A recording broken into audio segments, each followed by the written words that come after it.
চলতি আমন মৌসুমে কুষ্টিয়া, চুয়াডাঙ্গা, ঝিনাইদহ ও মাগুরা জেলার ১৩ উপজেলায় সেচ কার্যক্রম শুরু করেছে জিকে সেচ প্রকল্প। পদ্মার পানিতে ১৯৩ কিলোমিটার সেচ খালের মাধ্যমে সেচের পানি পৌঁছাচ্ছে আমন খেতে। কৃষকের চাহিদা অনুযায়ী ২১৮৪টি সুইচ কেটে পানি সরবরাহ নিয়ন্ত্রণ করছে।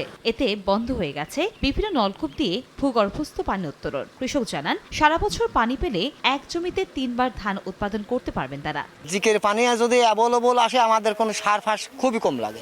সরকার যেন এই কৃষকের মগজু তাকাইয়ে ওই কেলানের পানিটা যেন সারা বছর দেয়। কৃষকদের পরামর্শে সেচ কাজ অব্যাহত থাকবে বলে জানায় গঙ্গা কপোতাক্ষ সেচ কর্তৃপক্ষ।